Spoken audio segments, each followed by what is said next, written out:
So where I live behind my house, there's like an alleyway, and it has some like questionable buildings and questionable people, and usually they get into some sort of fights, and I'm nosy, so I get to hear them sometimes, but it's never really been anything interesting until one summer. I was in my backyard doing some math homework, and like as per usual, a bitch was struggling. So I'm sitting there thinking why we need to prove it's a triangle if we have 2 eyes and a brain, and all of a sudden I hear some voices from the back alleyway, and obviously I don't want to do my work, so I go to the gate that faces the back alleyway. That's like my backyard is on this side, the alleyway is on this side, and I bring out my little step stool and I step on the stool and I pee through the hole because of course I have a peephole and a step stool to watch through the peephole, and I see like a group of teenage boys that are about my age, and they're all just like drinking Red Bull and talking about stuff I don't care about, until all of a sudden I see a shuffle and a commotion, and I duck because I don't want them to see me staring and just see like one eye through the hole, and I hear, "Bro, you brought a knife?" I'm like, what did I miss? So they start freaking out. They're like, "Bro, you brought a knife? You said if we were gonna do this you weren't gonna bring a knife." He's like, "I didn't bring a knife." They're like, "You're holding the knife." He's like, "Yeah, okay, I brought a knife, but I wasn't gonna use it. I wasn't gonna stab you." A bunch of guys start dispersing. Everyone starts running except for like 3 people, including the guy who has the knife. And he's trying to convince the guy. He's like, "Bro, I promise. On God, I was not gonna stab you." And the other guy's like, "Just leave me alone. Don't touch me." He's like, "On God, I wasn't gonna stab you." Then the one who's pissed off he brought a knife says, "You know what? Just don't touch me. We need to find it before we leave." I'm like, "What's it?" The guy with the knife is like, I know we need to find it." He's like, "It's somewhere in this alleyway, and if we lose it and the cops find it, we are going to prison for life." I am behind my barbecue texting the Snapchat group chat like LMFAO, guys. So the one without the knife starts losing his mind, talking about his family history. He's like, "Bro, if we don't find this and the cops find it first and they know we were here, I gotta lay low, okay? I've been trying to find a place to lay low because if the cops see me, I'm going to prison for life, and maybe if I go to prison, then I'm gonna have to see my uncle in prison." And now prison uncle and knife holder are starting to just go at it. These guys were having like a serious heart-to-heart about their futures, and I was on the other side of the fence crawling next to them, hoping they didn't see me.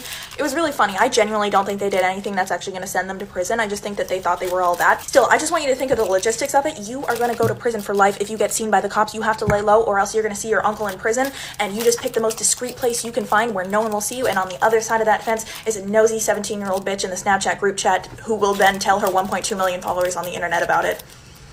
Badass luck, bitch. Am I the asshole for deciding not to let my husband into the delivery room? I, 29 female, and my husband, 30 male, have been together for 8 years. I am now 8 months pregnant, almost 9 with a girl. In my husband's family, there's a tradition of naming the baby before it's born. The name is embroidered onto a blanket that has been passed down from generation to generation, and the baby is wrapped in the blanket when it's born. I am trying to come up with a name we both like, but some of the names that he suggests do not resonate with me. My husband has been getting annoyed with me lately and telling me just to pick a name for the baby. As his grandmother's name was Beatrice, he wants to name her that, but I just don't like it. I wanted to have a list of names so when I see her, I can name her after what I think is appropriate. Although it can sound odd, I wanted to see her before naming her, but have decided not to do so that we can please his family.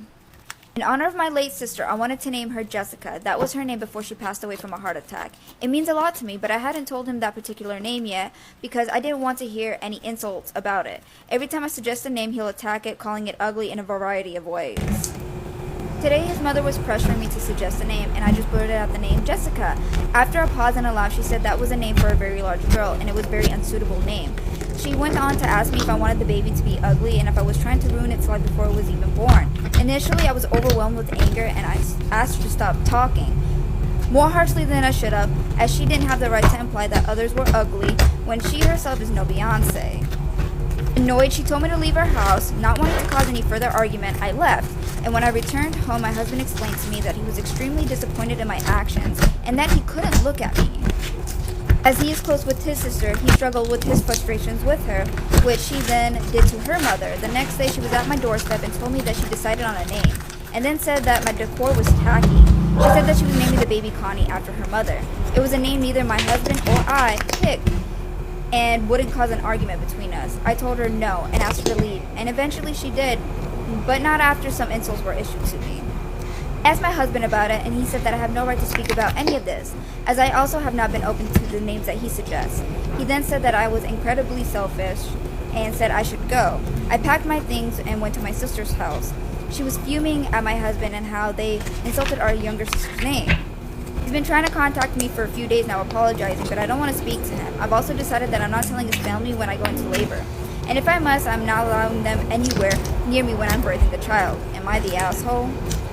I'm a female serial cheater. I consciously and deliberately cheat in almost all my relationships. You would never know unless I tell you. I've never told anyone about this, not even my best friends, because you can't trust anyone these days. I just can't help myself. I prefer to be with more than one partner at a time. I just think I can't be devoted to only one person. I've seen my sisters and some of my friends get cheated on, and I've seen how bad it hurts them. I've tried to stick to one person, but I always end up cheating. But all this changed when I met Frank. For some reason, when I started dating him, I didn't want to be with anyone else but him. I cut contact with all other men in my life and dedicated all my time to him. I dated Frank for a year till we proposed marriage. I've never wanted to get married because of my lifestyle, and I was a little bit scared I might go back to my old ways. But if I could be with only him for a year, I thought I could stay with only him for the rest of my life. We got married and everything seemed to be going fine till I met Eric. Eric was Frank's uncle from the States. I couldn't believe I was about to go back to my old habits. After marrying the man I thought I would never cheat on, I tried to stay away from Eric as much as I could, but he was always hanging around me whenever we went for family functions. I realized later he was trying to flirt with me. I realized after some time that my husband's uncle, Eric, was trying to flirt with me. If this had happened in the past, I would have had no problem sleeping with him. He was the kind of man I usually cheated on with in my previous relationships. And even when I used to cheat,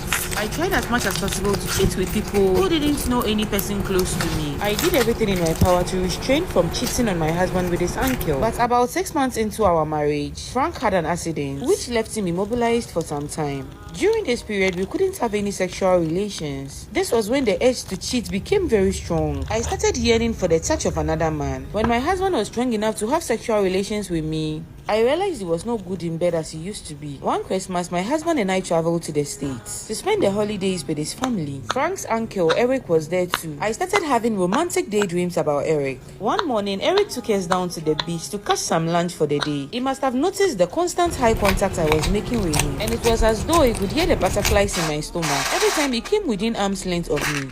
My husband left his uncle and I on the beach. He said he wasn't feeling too well and wanted to go lie down. I was praying for him not to go because I didn't trust myself enough to be alone with his uncle Eric on the beach. Once my husband was out of sight, I just couldn't help myself. I couldn't control myself from flirting. I playfully asked Eric to show me how to catch the line. I sensed the electricity between us when we touched, and before I knew it, I had kissed him. It was very early in the morning and there were no people around. Eric had all the attractive qualities I loved in my husband and some ruggedness and experiences that my husband lacked. He laid me on the sand and made love to me. It happened only one time. After that, I didn't have the urge to cheat anymore. Eric and I never spoke about it, and I am content with only my husband for the meantime. I have never cheated with someone close to the person I was dating before. A few months later, after my husband and I returned home, I discovered I was pregnant. I felt sick with shock, not knowing whether the baby was for my husband or his uncle Eric.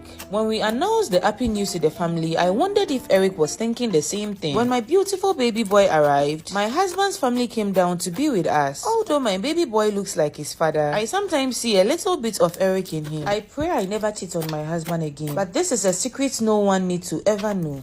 I'm 25 and my husband 42 have 3 children, a 2-year-old son and a set of twin girls who are 3 months old. We live just down the road from my parents. I have 4 older siblings that all went to college, but I didn't. I'm the only one with kids. All of my family got together for Christmas last year. Whenever I try to engage in a conversation with my family, they seem to just ignore me. My relatives would hold our babies but not talk to me much beyond that. I was so alone. I was late in my first pregnancy when we got married. A few of my siblings had gotten married before I did and they all had very nice weddings with lots of guests. No one had any interest in coming to mine. We trashed the idea of a wedding and got married at the courthouse. I couldn't even get all my siblings to attend the little ceremony. We couldn't go on a honeymoon at the time, so I was even more miserable.